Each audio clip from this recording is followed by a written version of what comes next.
Começando mais um episódio do Contraponto Cast. Eu sou Paula. Eu sou Luísa. Oi, eu sou Mari. E eu sou Laura. E hoje nós vamos falar de A Abadia de Northanger, escrito por Jane Austen. Enquanto desfruta de uma estadia de 6 semanas na elegante cidade de Bath, a jovem e imatura Catherine Morland é apresentada ao glamour da alta sociedade. Apaixonada por livros de terror e mistério, ela viaja para a Abadia de Northanger, esperando envolver-se em uma aventura gótica de intrigas e suspense. E lá começa a criar as mais horríveis e improváveis teorias sobre a vida dos moradores. Essa é a sinopse então do livro, mas essa parte que ela vai pra abadia é lá pro final. Foi uma das coisas, assim, que... do contraste de expectativa e realidade, que eu esperava que fosse mais no início mesmo, sabe? Fosse a aventura dela por lá e tal, mas o que Jane Austen faz é construir todo o clima da história, de personagens e convivência deles pra depois chegar no clímax lá na abadia. Mas, pra mim, foi um livro que eu gostei muito. Eu achei um livro leve, achei um livro muito divertido, muito crítico, o jeito que Jane Austen sempre faz, mas ainda assim mais leve, em contraste com os outros livros dela, mais maduros, porque esse foi o primeiro livro dela escrito. Eu gostei muito do livro. Não teve nenhum livro de Jane Austen que eu não gostei até agora, mas eu achei muito diferente de tudo que eu já li dela. Só que assim, realmente é muito engraçado. É uma leitura muito divertida, muito tranquila. Tipo, é um livro pequeno e é muito rápido de ler, assim. Tipo, a história passa muito rápido, você mal percebe. E, ao mesmo tempo, eu também consegui ver essas críticas que ela fez. Eu achei isso incrível. Eu achei ótimo o jeito como ela misturou as coisas. Não ficou um livro, tipo, ai meu Deus, só tem coisa pesada. Pelo contrário, é muito leve. Tipo, você não percebe, você do nada tá rindo. Ou então vendo as coisas como ela via. E é muito legal essa perspectiva diferente com ela. De ver a partir da visão dela. Só que com um personagem diferente do que ela normalmente escreve. Eu achei uma leitura muito leve também. Tanto é que, assim, no começo eu demorei um pouquinho pra realmente pegar o embalo da coisa. Mas depois que eu comecei a ler, assim, eu depois não consegui parar mais. E, assim, eu também tive uma quebra de expectativa. Porque eu achava que não ia ser muito focado, assim, no romance. Ia ser mais essa questão da abadia e da história de terror e tal. Sendo que acabou que nem foi muito isso, sabe? Como o Paulo falou, a abadia só vai chegar lá pro final. Mas eu gostei muito. Foi uma experiência totalmente diferente com o que eu já estava acostumada de Jane Austen. E foi muito bom. Assim, repetindo já como as meninas disseram, é uma leitura muito leve e eu li não tendo expectativa, porque eu não sabia o que esperar. Paula só disse que era uma leitura gótica e podia fazer referência a Frankenstein. Eu fiz, tá, beleza. Aí eu li, assim, é o segundo livro que eu leio de Jane Austen e é diferente do outro que eu li, muito diferente. Mas eu gostei. Qual? Razão e Sensibilidade. Não teve Não me nem... diga. Não teve nem podcast pra esse. Mas... Um dia, quem sabe. Um dia, quem sabe. Mas é isso aí. Eu gostei bastante desse livro. Gostei Eu muito. acho que eu não fiquei surpresa com essa questão de só aparecer no final. Eu não lembro porque, eu acho que eu li alguma resenha que falava que só aparecia no final a abadia. Então eu não realmente esperava que fosse... Eu imaginei que era só pro final já. Por isso que eu não me surpreendi, mas eu não lembro onde foi que eu vi. Eu achei que demorou muito pra chegar na abadia. Eu ficava assim, e a abadia? Cadê a abadia? E não chegava, foi só pro final. Eu nem tinha entendido esse negócio da abadia. Até o coronel lá mencionar isso. É o nome do livro, sabe? Eu fiquei, tá, e aí? Não, eu também fiquei tipo, ok, né? Não aparece nada de abadia, mas é o nome do livro.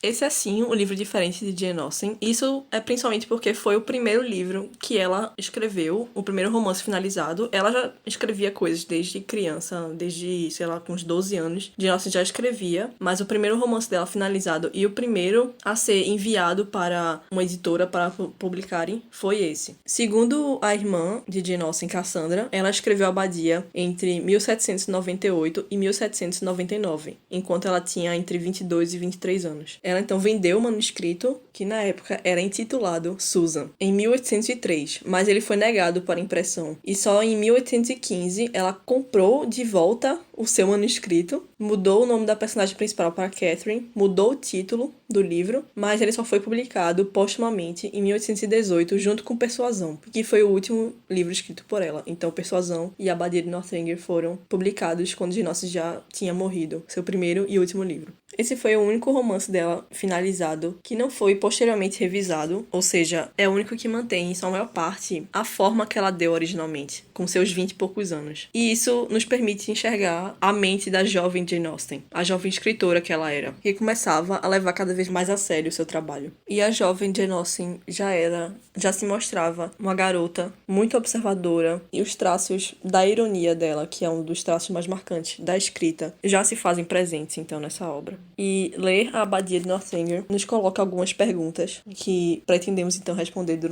ao longo do episódio. São perguntas como a leitura de romances colorem nossas expectativas de vida, como o cuidadoso e o não cuidadoso uso da linguagem moldam nossa experiência do mundo no qual vivemos, e como nós podemos aprender melhor a ler e falar e escrever de maneiras que iluminem a verdade, ao invés de obscurecê-la. E respondendo essas perguntas, também vamos abordar as principais temáticas do livro, que para mim, principalmente, eu enxergo como um livro sobre romances, sobre o romance como gênero. Não necessariamente o romance romântico, mas o romance como forma. Assim como poesia é um gênero, peça é um gênero, romance é outro gênero. Aí existe o romance romântico, existe o romance gótico, o romance policial. Eu particularmente enxergo como a principal temática do livro, sendo a discussão do romance como gênero. E isso em vários aspectos. Isso pode ser visto também logo no início do livro, no início do capítulo, e assim como no início de outros capítulos durante o livro,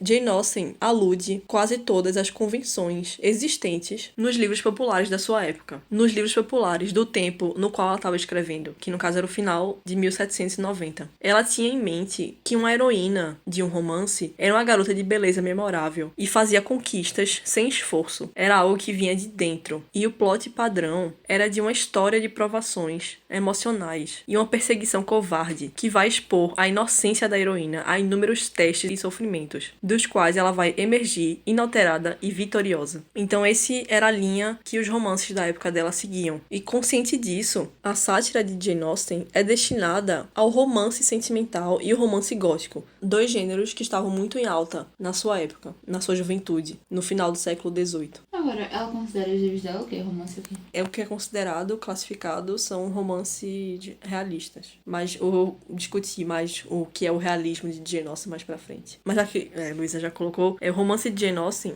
é um romance de transição. O estilo dela é um estilo de transição para, então, o realismo, que vai ser o gênero mais dominante no século XIX. Charles Dickens, por exemplo, ele era, então, escritor dessa linha mais realista e se inspirava muito nos livros de Jane Austen, que veio, então, antes dele. Ela é uma precursora desse estilo. Então, o romance sentimental, ele ganha foco em 1740 e permanece até o final do século XVIII. E o romance gótico ganha força justamente em 1790. Quando Jane Austen é jovem. E nos primeiros capítulos, enquanto ela brinca com essas convenções de gênero, ela presume estar falando para um público tão familiarizado com os livros como ela mesma era. Ou então perderia a piada. Então essa contextualização que eu estou fazendo aqui é muito importante para poder entender a proposta de Jane Austen com esse livro, com essa sátira. Porque a gente percebe que é um livro muito leve, porque tem esse tom satírico.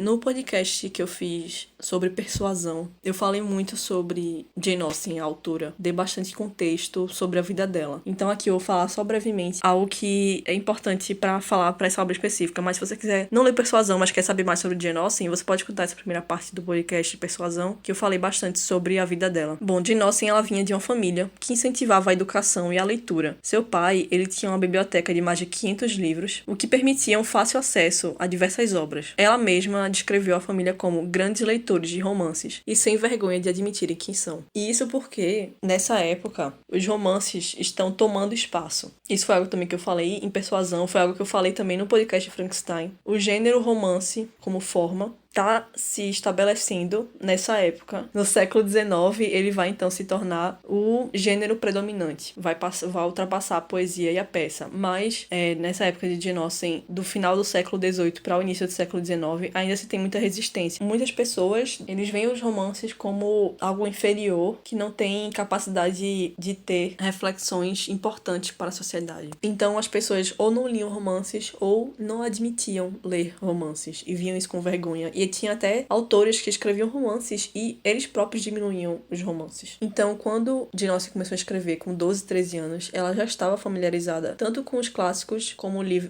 com os livros contemporâneos. E não só com as histórias, como a parte técnica, os temas, as temáticas, plot, estilo de escrita, personagens e etc. E a partir disso, através dos primeiros rascunhos dos seus cadernos de adolescência, que ela usava para escrever, que aparentemente circulavam entre a família e amigos, notava-se no seu conteúdo bastante hilariedade e exuberância, sem se ater a um realismo plausível. Ela se deleitava na paródia e na sátira, e particularmente ela gostava de satirizar o excesso emocional que era característico da ficção popular da sua época. Mas vamos ver ao longo do episódio que a Abadia de Northanger vai além da paródia e da sátira, revelando a ambição de Jane Austen de criar e dar forma ao romance como gênero. Então, é como se ela fizesse, a partir da Abadia, ela mostra, olha, os romances que vieram antes de mim, os sentimentais, os góticos, são assim, assim, assim. E isso é, então, a minha proposta do que eu quero fazer em diante. Eu quero que o romance seja assim, assim, assim. E é isso que vai acontecer. Ela não vai viver o suficiente pra ver isso acontecer, mas é o que vai acontecer. O estilo dela vai influenciar muitos autores que vão vir depois pra fundamentar ali o realismo na Inglaterra.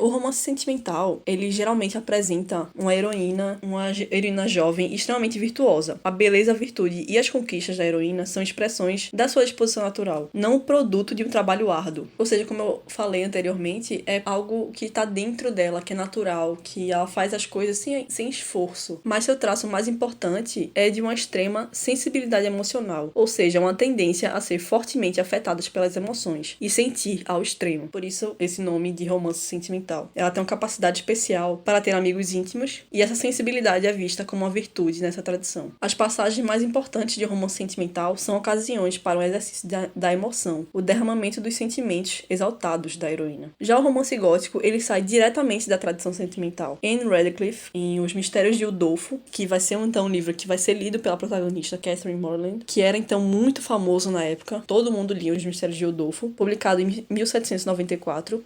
Jane Austen coloca ele, porque além de ser muito famoso, ele é o resumo das convenções do gênero do romance gótico. Ele é mais lembrado pelas locações sombrias e exóticas, castelos antigos nas montanhas, tem mistérios, eles acham manuscritos antigos perdidos que descrevem maldições, crimes antigos, tem ameaça de violência, elementos sobrenaturais. Então tudo isso caracteriza o romance gótico do final do século XVIII, que vem diretamente dessa tradição do romance sentimental, e coloca esses elementos para gerar outros sentimentos que eram novos para o gênero, como o medo e coragem. Então ele adapta o romance sentimental, mas sem necessariamente mudar sua forma básica. E por isso, Jane Austen pode dirigir sua sátira para os dois gêneros de romance. Para dar exemplo, então, de como Jane Austen faz isso, essa sátira, eu vou ler o início do livro, em que ela nos apresenta a sua protagonista, a sua heroína, e fica comparando, então, com as heroínas dos romances góticos / sentimentais. Ninguém que tivesse conhecido Catherine Morland em sua infância a imaginaria nascida para ser uma heroína. Sua situação no mundo, o caráter de seus pais, sua própria pessoa e suas aptidões, nada a predestinava a isso. Então ela já deixa claro que a personagem principal não se assemelha à heroína comum de romances. E logo mais pra frente ela continua. Os Morland, em geral, eram bem feios. E Catherine, por muitos anos de sua vida, foi tão feia quanto os outros. Era magra, mal feita, tinha pele pálida, cabelos negros e lisos e traços grossos. Tanto quanto sua pessoa, seu espírito, não a destinava para a função de heroína. Suas opiniões eram não menos extraordinárias. Não aprendia ou não compreendia nada antes que lhe ensinassem, nem mesmo depois, algumas vezes, porque era frequentemente desatenta e às vezes estúpida. Ou seja, bem diferente de uma heroína comum de romances, que eram naturalmente inteligentes e que faziam coisas sem esforço. Elas tinham que se esforçar bastante para aprender e para realizar seus feitos. E na página seguinte, ela coloca, quando Catherine cresce, ela diz que ela começou a ficar mais bonita. Aos 15 anos, as aparências melhoraram. E parecer quase bela para uma menina que parecera bastante feia durante os seus 15 primeiros anos é mais delicioso que todos os elogios que uma moça bonita possa receber desde o berço. E assim perdura, então, todo o livro, fazendo essas comparações de Catherine com uma heroína comum de um romance gótico sentimental. E os personagens da abadia são leitores assíduos e os vilões ou olham torto para os romances ou não leem, como eram então as pessoas da sua época. Então ela pode até satirizar os romances sentimentais, mas Jane Austen não os rejeita, porque pode parecer que em algum certo momento que ela não gosta desse tipo de livro, mas não, ela lia também, ela também tinha seu apreço por isso, mas o que ela critica são as convenções de gênero. E o início do gênero romance no século XVIII e no início do século XIX gerou antecedentes polêmicas, dando lugar a um profundo processo de discussão entre a igreja e os letrados da época, que o viam como um gênero sem conhecimento útil e incapaz de gerar uma reflexão válida e edificante para a sociedade em si. O romance era tido não só pelos críticos, mas por todos aqueles que possuíam poder, como um veneno habilmente misturado a uma bebida agradável, e como o qual embriagar-se sem desconfiança. A leitura de romances era tida por muitos letrados como um grande perigo, pois fazia com que se perdesse um tempo precioso, com que se corrompesse o gosto e com que se tomasse contato com as situações moralmente condenáveis. É que uma coisa que eu percebi até agora, eu não li todos os livros, mas do que eu sei, pouco de cada, eu vi que ela, de maneiras diferentes, ela faz várias críticas de uma mesma coisa de formas diferentes, que é principalmente o papel da mulher naquela sociedade. É a principal crítica que ela sempre faz. E nesse livro é explícito isso da forma, como tu disse antes, a forma sutil, mas que é ao mesmo tempo tão escancarada. E ela fala isso durante o livro todinho. Toda vez que algum homem abre a boca, ela vai e fala alguma coisa sobre isso. Eu acho que ela fala muito sobre essa questão do padrão que tem da mulher, o que se espera da mulher, né? Porque Catherine é uma protagonista muito diferente das outras que ela já teve. Inclusive, ela vive satirizando, chamando ela de heroína o livro inteiro. Apesar de ela mostrar que é totalmente o oposto de uma heroína, ela continua chamando ela de heroína. Porque essa é a intenção dela. Exatamente. Ela é uma personagem muito diferente. E aí ela traz justamente isso. Ela traz uma protagonista muito diferente. E nisso ela começa a botar as pequenas críticas, né? Tem uma parte que eu até tinha comentado com a Laura antes, que é quando ela tá conversando com, eu não sei qual dos homens que ela tá conversando, sobre a questão de ler romance. Com o John Thorpe, eu vou falar disso depois. Enfim, pode continuar o que tava falando aí. Não, já que você falou do John Thorpe, né? Que entra muito nessa questão de ler do que as pessoas achavam de ler romances na época. Catherine, então, tá falando com John Thorpe, que é o nosso babaca do livro. Fala então sobre a leitura de romances com ela. E Catherine pergunta: leu o Dolfo, Sr. Thorpe? Aí ele: o Dolfo? Oh, meu Deus, eu não. Não leio nunca romances. Tenho outras coisas a fazer. Tá vendo? Ele já enfatiza essa questão de romance ser uma perda de tempo, que era um pensamento comum da época. E ele continua: todos os romances são um montão de absurdos e ninharias. Não apareceu um só tolerável depois de Tom Jones, exceto O Monge. Li este aqui outro dia, mas os outros são o que há de mais estúpido no mundo. Aí Catherine fala novamente: penso que você gostaria de Udolfo, se consentisse em lê-lo. É tão interessante. E ele novamente diz: eu não. Sob minha palavra, não. Se os leio, são os da senhora Radcliffe. Seus romances são bastante divertidos. Merecem ser lidos. São engraçados e naturais. E Catherine diz: o Dolfo é da senhora Radcliffe. Estúpido. Ele fala de uma coisa super seguro, mas enfim, não tem nenhum conhecimento sobre. Ele acabou generalizando tanto que ele falou besteira. Acabou dizendo: não, do romance é ruim, não sei o que, só presta e aí pronto. Me E era diga o que ele uma falou. vez no livro que ele não falou besteira. Bom ponto. Mas isso é uma coisa que tem até hoje em dia. Você Com certeza. prefere falar que lê um terror, que lê uma ficção científica do que lê um romance? Eu não. Eu me excluo nessa. Inclusive, eu falei pra Laura, eu me senti extremamente incomodada. Exatamente, ofendida, porque eu fiz, meu Deus, Eu me eu senti amo ler atacada. romance. Exatamente. Não que, porque, meu Deus, a pessoa fica besta, entendeu? Só lê isso, só vê o mundo de um jeito todo bobinho e não sei o que. Mas, tem romances muito bons que tratam outros temas muito importantes também. Então, eu acho que não existe isso de, porque eu leio uma coisa que não tem um super pensamento profundo, uma crítica por trás, aí não presta. Claro que presta, todo livro é válido, entendeu? Todo livro tem alguma coisa pra ensinar, então tá valendo.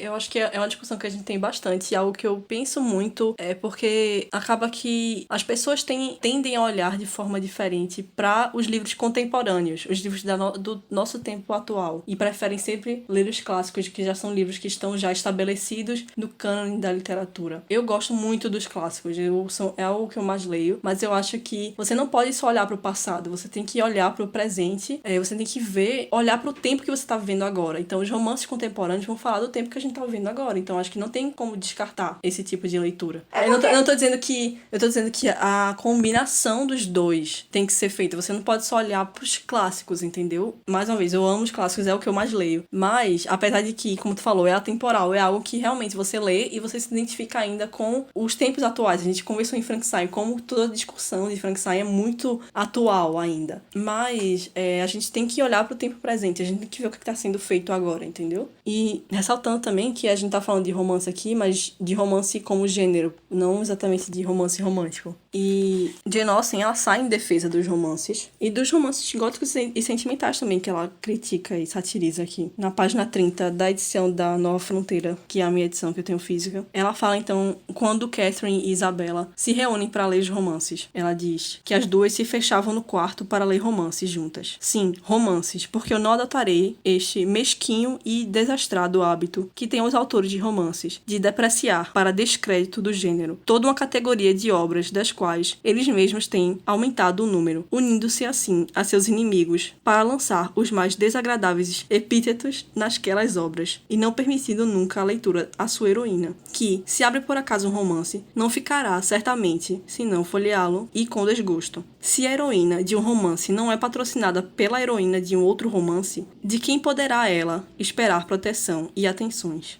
Deixemos aos críticos o cuidado de incriminar toda a efusão de imaginação e de lamentar, de modo miserável, as ninharias que fazem agora gemer os prelos. Não desertemos de nossa própria causa.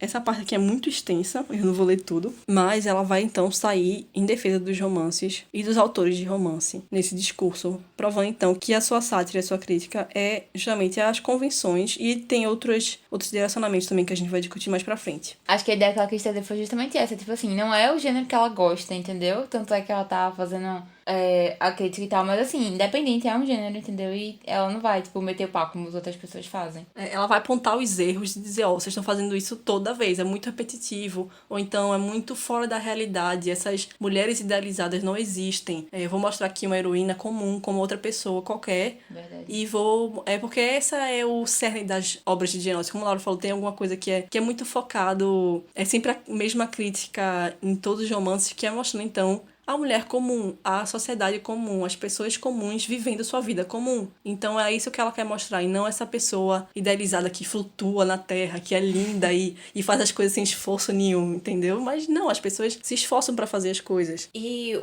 tu falasse do quão crua essa obra é, que você vê o desenvolvimento da personagem quanto a isso. Sim, ela é muito inocente, ela vai descobrindo o mundo, vai quebrando a cara muito ao longo do livro. E quebrando a cara por expectativas criadas por leituras de romances, desses romances góticos.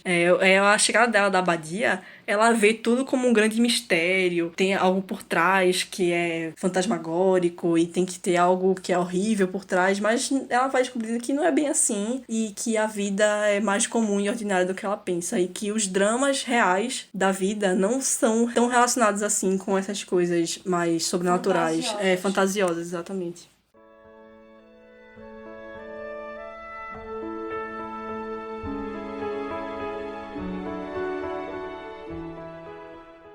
Isso, então, diz respeito a outra preocupação de Jane Austen, que é com o modo que nós lemos e como respondemos ao que lemos. Então, ela nos convida a pensar criticamente, a olhar o romance como uma obra de ficção e não confundir aquilo totalmente com a realidade. Muita gente confunde os livros com a realidade. Um exemplo é 50 Tons de Cinza, que muitas mulheres... Nossa, foi um surto coletivo na época, até hoje, na verdade, ainda tem, que as mulheres eram atrás de um Christian Grey e, meu Deus, isso é tão bonito, o que estava acontecendo. Foi um absurdo.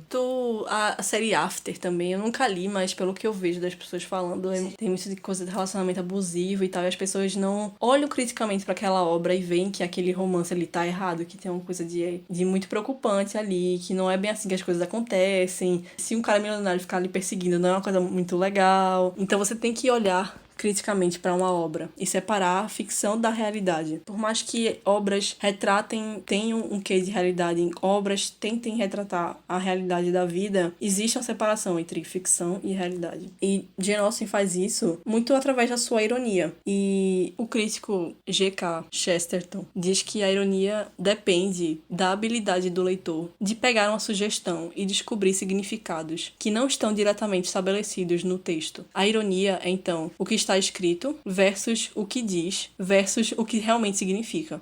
Mais uma vez, eu falei muito de ironia no episódio de Persuasão. Aqui eu só vou passar por cima, porque eu dei uma verdadeira aula sobre ironia no podcast e você não precisa ter lido Persuasão para escutar essa parte. Mas o real significado de uma ironia deve ser articulado por um ouvinte ou leitor, porque está implícito. Tem uma mensagem, uma lição no texto que nós devemos descobrir, mas não está diretamente explícita. Devemos ler criticamente, devemos interpretar as palavras nas páginas para chegar a uma conclusão correta. Então, quando a ironia está envolvida, há mais de um significado em jogo, mais de uma opção para o leitor. É assim, então, que Jane Austen convida nós, leitores, a pensarmos criticamente sobre uma obra. Muito do que ela diz, muito do que ela coloca, fica a cargo da nossa interpretação.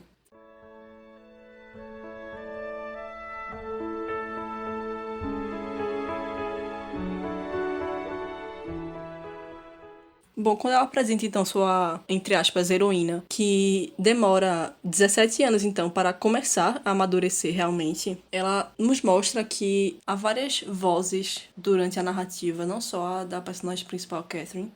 Jane Austen usa de um recurso que se chama o discurso indireto livre. Ela é uma das primeiras autoras a utilizar essa técnica, onde você consegue visualizar vários pontos de vista, e aqui ela ainda está trabalhando nisso, e a gente consegue ver a voz da autora, a voz da personagem principal e de algumas visões de outros personagens ao longo da história. Mas você consegue discernir porque a voz dos personagens da Catherine são pensamentos muito ainda em desenvolvimento, muito inocentes. E a gente vê isso na amizade dela com a Isabella Thorpe. E como a gente tem que olhar criticamente, olhar atentamente para a fala de uma pessoa. Porque muito do que Isabella fala não é aquilo que ela realmente quer dizer.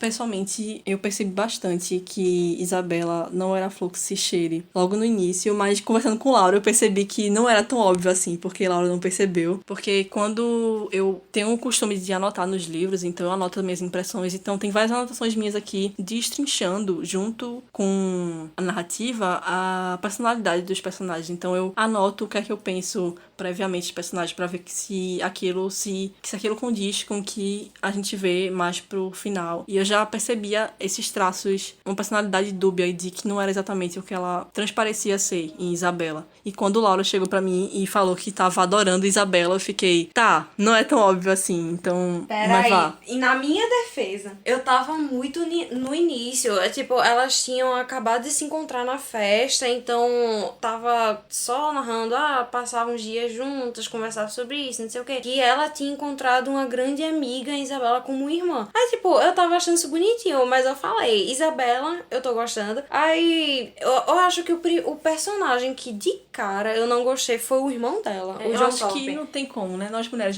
já conseguimos identificar o macho escroto de longe. O primeiro A dele, o babaca.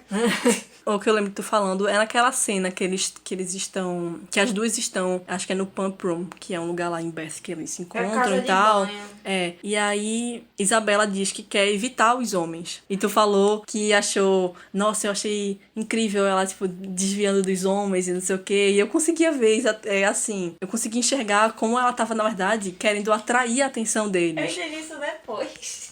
Pois é. Então, é isso que Jane Austen quer que a gente faça, entendeu? Eu falar, tipo, Laura, tá vendo? Enxergue isso aqui, porque isso acontece na nossa vida real, entendeu? As pessoas são daquele jeito.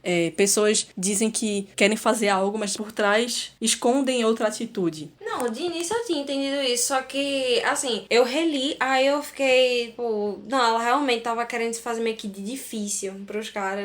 Vamos sair daqui que eles estão olhando demais, mas vamos seguir eles depois. E o seu irmão, como tu mesmo falou, o John Thorpe, fala coisas falsas sobre seus cavalos, suas propriedades, suas posses, porque ele quer que Catherine o veja e o admire como um homem aventureiro, com grandes posses. Sim, ele é o heterotop do século XIX. Eu não gostei dele de cara também. E, nossa, ele falando dos cavalos só... É tipo ele falando da carruagem do cavalo, a pessoa só não, é a mesma olhos, coisa né? dos caras falando de carro. E Catherine, ainda é muito ingênua, não percebe essas coisas.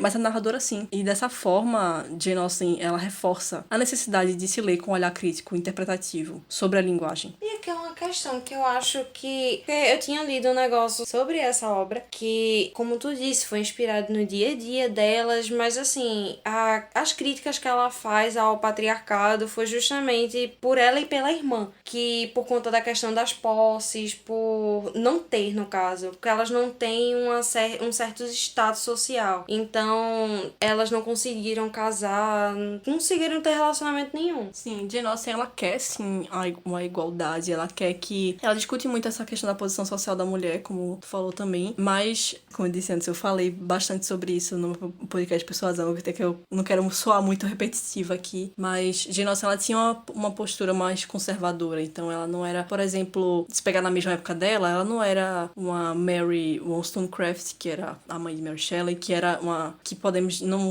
usava essa palavra ainda, mas era uma feminista, ela escreveu a reivindicação dos direitos das mulheres. Não era uma Mary Shelley também, por mais que Mary Shelley não fosse radical, mas não era mais pra esse lado de Jane Austen, que era um lado mais conservador. E Jane Austen, ela sempre tem essa questão da moral. Os romances dela sempre tem um tom moralista, e se você lê atentamente como ela quer que você leia, você vai enxergar traços da moralidade que ela quer passar, porque ela quer que a sociedade enxergue os seus erros, aprenda com eles e evolua, mas não de modo radical, não de modo abrupto. Quer que seja uma mudança dentro... mas não só gradativa, mas dentro de certos padrões ainda conservadores. Ela quer que as coisas mudem, mas não mudem radicalmente. É meio complicado falar isso, porque eu não vejo ela muito como realmente essa pessoa mais radical, apesar de ter pensamentos muito à frente do seu tempo. E eu acho que, pra ilustrar isso, eu lembro aqui de uma passagem que eu marquei, mais pro final do livro, depois que Catherine descobre que tudo aquilo que ela imaginava sobre a abadia, na verdade, não era tudo fantasia da cabeça dela. Ela tem uma conversa com Henry Tilney, né, que é o boyzinho. Então, ele confronta ela sobre isso e ele fala assim: pelo que eu entendi, suas suspeitas sobre ele, o pai de Henry, que ela achava que tinha matado a esposa, pelo que eu entendi, suas suspeitas sobre ele eram tão horrendas que mal consigo exprimi-las por palavras. Cara senhorita Morland, que tinha na cabeça? Em que época e em que país crê então viver? Lembre-se que somos ingleses, somos cristãos. Consulte sua razão, sua experiência pessoal. Nossa educação nos prepara para tais atrocidades? Não seriam elas conhecidas logo neste país de estradas e jornais? E as leis ficariam inertes? Minha cara senhorita Morland, que ideias tem tido? Então ela sai em defesa da sua pátria, do seu país, o que é um traço muito conservador. Ela era apoiadora do partido Tory, que era o partido conservador da época. Então ela fala assim: nós somos ingleses, somos cristãos, então é como se uma atrocidade dessa de marido matar uma esposa e sair impune disso não fosse um traço inglês, um traço de uma sociedade que tem, como ela fala, estradas e jornais. Mas se a gente parar pra pensar, não é bem assim. Nós temos crimes e maldade em todas as sociedades. E logo na página seguinte, já no capítulo 25, ela continua então discutindo essa moral dela e relacionado agora com a leitura de romances, que Catherine então vai refletir sobre tudo que ela passou na abadia e como a leitura de romances influenciou a sua visão sobre o mundo. Via agora que, com seu espírito sensível, chegara à abadia de Northanger, muito inclinada a dramatizar os fatos mais insignificantes. Ela evocava os sentimentos que havia experimentado ante a perspectiva de conhecer a abadia. Os equívocos vinham de longe, de antes de deixar Bath, e se explicavam pela influência das suas leituras. Por apaixonantes que fossem as obras da Sra. Radcliffe, e mesmo que a de seus imitadores, não era nelas que se deveria procurar a natureza humana, pelo menos a dos condados do centro da Inglaterra. Ou seja, poderia até ter isso, essas coisas de atrocidades humanas, mas não na Inglaterra. Isso vai muito de encontro também com o que está acontecendo do outro lado, que na França passou-se então a Revolução Francesa e está tendo todos esses conflitos que os ingleses tentam suprimir a todo custo e que os conservadores não aceitam de jeito nenhum essas influências. E de nossa sendo conservadora, ela quer manter então a moral e a ética do seu país. Catherine não ousava duvidar que tais coisas pudessem ocorrer além de seu país. E mesmo nele, se a pressionassem, elas seriam possíveis no norte e no oeste. Mas no centro da Inglaterra, tanto as leis como os costumes garantiam certamente a existência de uma esposa desamada. O assassínio não era tolerado, os criados não eram escravos e venenos de narcóticos não eram vendidos nas farmácias como se fossem alfazema. Na Inglaterra não era assim. Entre os ingleses, ela acreditava. Nos seus corações e hábitos havia uma generalizada, embora desigual, mistura de bondade e maldade.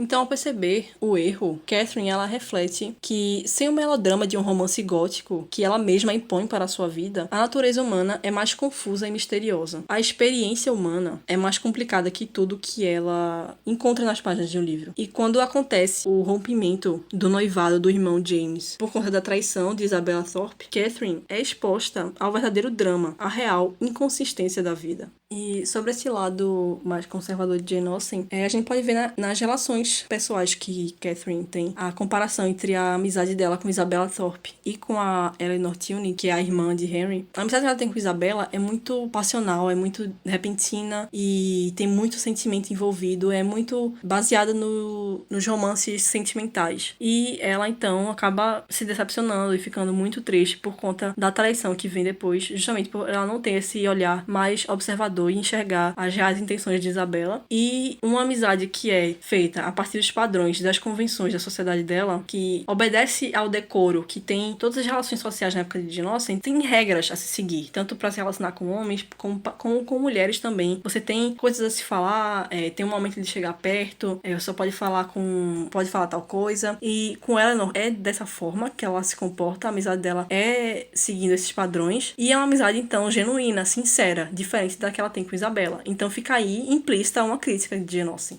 O exagero da expressão das emoções da amizade de Catherine e Isabella. Os elogios extravagantes de Thorpe também. Então ela critica o desuso das convenções sociais que podem trazer outras complicações, como a decepção. E assim como a senhora Allen com a senhora Thorpe, elas se encontram depois de anos e fica um encontro muito mecânico, uma falando por cima da outra e sem nenhuma escutar a outra, porque é tudo dentro daquela convenção. Ela também é uma crítica à convenção, pode-se, pelo menos eu vejo assim, porque o encontro delas é muito superficial e muito... não tem verdade no que elas dizem. É tudo tão mecânico, um falando por cima da outra, como eu disse, uma falando do que fez, a outra falando das conquistas, e só interessada mesmo em falar, porque é aquilo que se deve falar, e não necessariamente em ouvir o que a outra tem a dizer. É uma falando dos filhos e a outra falando dos vestidos porque não teve filho. Então, só se resume nisso. Aí, até tem uma parte mesmo que a própria senhora, ela faz: eu não tive filho, então eu vou falar dos vestidos, que é tipo filho pra mim.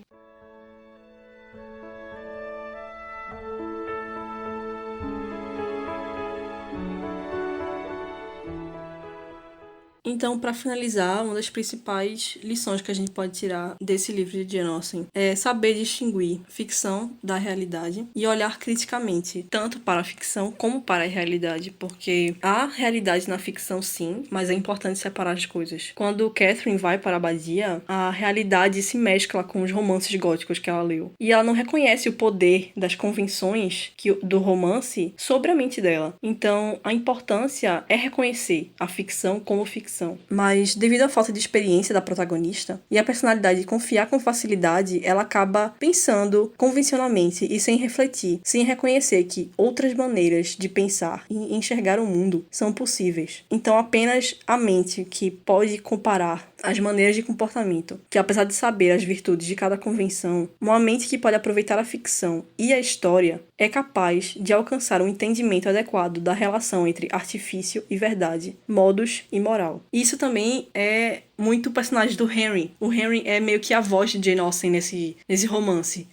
ele consegue separar a ficção da realidade, ele consegue ver a verdade que tem na ficção, mas o que é ficção. Ele consegue ter esse olhar crítico, e ele é meio que até um professor pra Catherine. Ele abre os olhos dela pra enxergar as coisas. Então, Jane Austen, ela defende sim o romance gótico. Ela examina com atenção o que distingue a leitura perceptiva do consumo simplório dos romances populares. Enquanto Catherine, que pega uma visão superficial e mais literal da linguagem, acaba permanecendo ignorante, nós, leitores, se pegarmos as pistas que Jane Austen nos dá durante a leitura, somos capazes de julgar o caráter e a situação com mais clareza. Então, o argumento final de Jane Austen é que a ficção tem mais valor quando aprofunda a nossa fascinação com a leitura da vida real.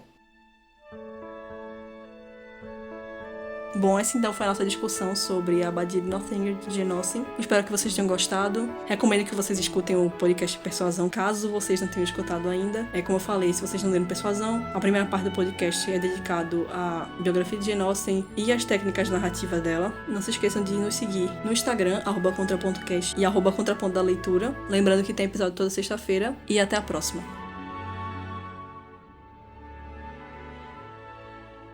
De Eu tenho praxe. vontade de rir logo no início, mas não ria não, Mariana. Você não devia apresentar. É, vai. Vontade de ir. Em 5, 4, 3, 2 e... O que Jane Austen faz é construir... Apitou pra Apita- parar. Tem alguém querendo sair, ela não sabe. Toda vez que ela engole, que a glote dela vira, alguém faz... "Ah", Peraí. aí fica aí escuta. Ai, ai. Tá merda, Mari. Que na época era intutil... Tá bom, que hoje sai. Intitulado. É isso que dá gravar acabando de acordar e sobre efeitos de drogas. Ela vendeu, então, um manuscrito, que na época era intitulado... Meu amigo. Por que eu não tô conseguindo falar, bicho? A mente da jovem. Eu ia falar Jane, jovem. Isso se nota logo no início do livro, no primeiro capítulo.